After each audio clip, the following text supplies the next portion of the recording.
Hello everybody and welcome back to another Figurehead Reviews video, and today we are looking at the Marvel Legends Monster Venom Wave Scream. So we have Scream here in the front window box, the Venom name there, we got Scream's name, at the top we got the Venom logo, we got Scream on the side artwork looking very cool.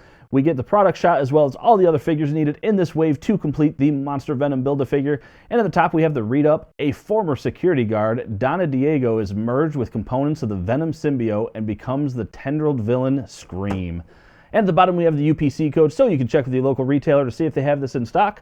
But enough about that, let's get this open and take a look at Scream. And here is Scream outside of her packaging. And, you know, let me tell you right up front, very difficult figure for me to pose.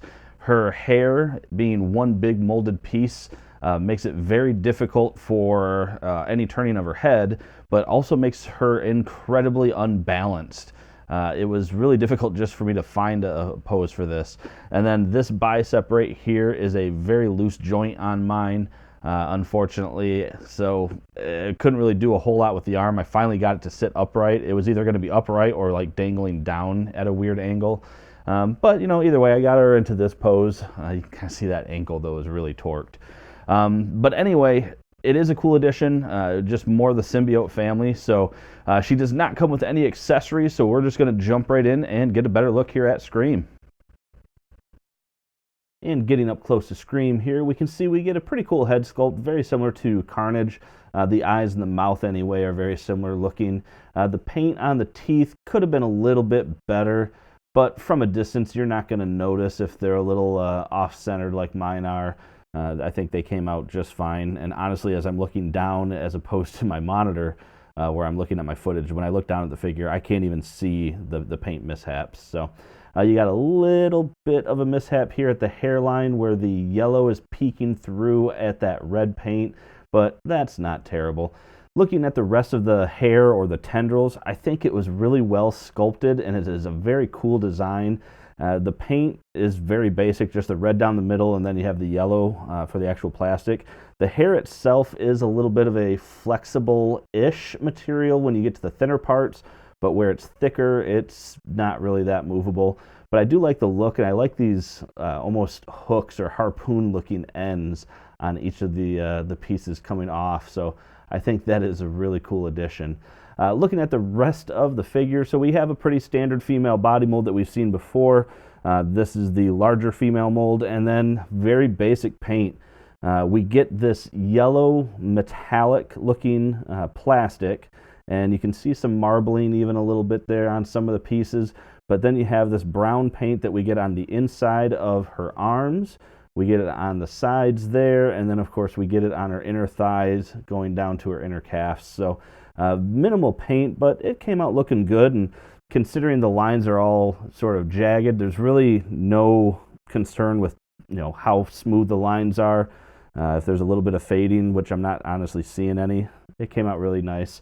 And yeah, so there's not a ton going on. We get the Carnage used hands, so I think that is cool. Much more menacing than if they were just the standard female hands, so I think that is a good call. And it doesn't really throw it too out of scale, just considering the look of the character. I think it fits well. So, but let's go ahead and take a look now at scale and articulation.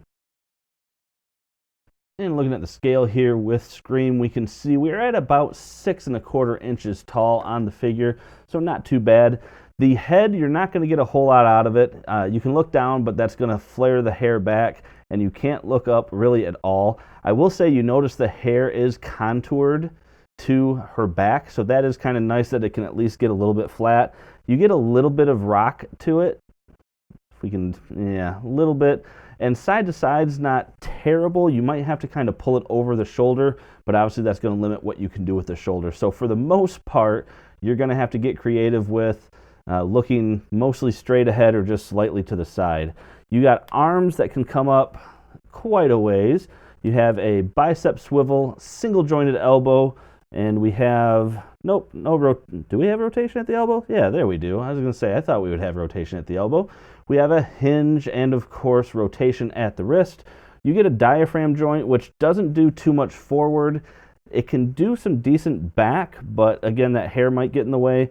But you can, of course, turn it side to side and you get a little bit out of it as well. Nothing at the waist, legs that can go apart that far, kick forwards, backwards, almost non-existent, upper thigh cut, double jointed knees, and you have a hinge and ankle pivot. And here's everybody in the wave standing next to each other. So from the left, we have Poison, Typhoid Mary, Scream, the Monster Venom Build-A-Figure in the back, Spider-Ham in front of him, and then Venom and Carnage. And that about wraps it up for this review, everyone. And, you know, if I weren't so interested in building sort of the symbiote collection that they're starting to put out now with all the various symbiotes that we're getting, I probably wouldn't bother with this figure. Very difficult to pose, very unbalanced because of that hair. More than likely, I'm going to have to use a stand similar to what I'm doing here and get her into some sort of attacking pose like I got, because the standing poses, there's not a whole lot you can do just because of the fact that you can't really turn her head very much. You don't get a whole lot of rotation or rather crunch with that diaphragm joint, and it's just not the best.